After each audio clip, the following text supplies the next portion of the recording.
આ છે ગોત્રીનું સૌથી મોટું car workshop. Welcome to auto touch. આજે આપણે એક વરના રિસીવ કરેલી છે જેમાં એક મેજર એક્સિડન્ટ થયેલું હતું. આ એક્સિડેન્ટલ રિપેર આપણે ઇન્સ્યોરન્સ ક્લેમમાં કવર કરવાના છે. હવે આપણે આમાં જોઈએ તો રિયર ડોર આખો ડેમેજ છે, તો આપણે ડોર રિપ્લેસ કરશું, ક્વાર્ટર પેનલ રિપેર કરવાના છે. એક્સિડેન્ટલ ડેમેજમાં આ ક્વાર્ટર પેનલ રિપ્લેસ પણ થઈ શકે છે અને રિપેર પણ થઈ શકે છે. રિપ્લેસમેન્ટ એટલે સજેસ્ટેબલ નથી, કેમ કે ક્વાર્ટર પેનલ એક એવો પીસ છે કે જે બોડી સાથે આખો અટેચ હોય છે, આની મેઇન ફ્રેમ સાથે અટેચ હોય છે, અને આને જો રિપ્લેસ કરવો હોય તો આપણે અહીંથી કટ કરવો પડે છે અને પછી આખો પાર્ટ રિપ્લેસ કરવો પડે છે, જે અમારા હિસાબે ફિઝિબલ નથી, કેમ કે આ રિપેરેબલ પેનલ છે. તો આપણે ક્લાયન્ટ સાથે વાત કરેલી અને ક્લાયન્ટે પણ એવું કીધેલું કે એને રિપેર વર્ક જ જોઈએ છે, રિપ્લેસમેન્ટ જોતું નથી. તો આપણે આ પેનલ રિપેર કરવાના છીએ અને પછી એને OEM ફિનિશમાં પેઇન્ટ કરવાના છીએ.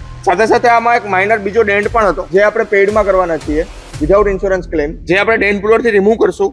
પેનલ રિપ્લેસમેન્ટની જરૂર નહીં પડે, કારણ કે આપણી પાસે પ્રોપર ટૂલ છે કે જેનાથી ડેન્ટ રિમૂવ થઈ જશે અને panel as it is original શેપમાં આવી જશે.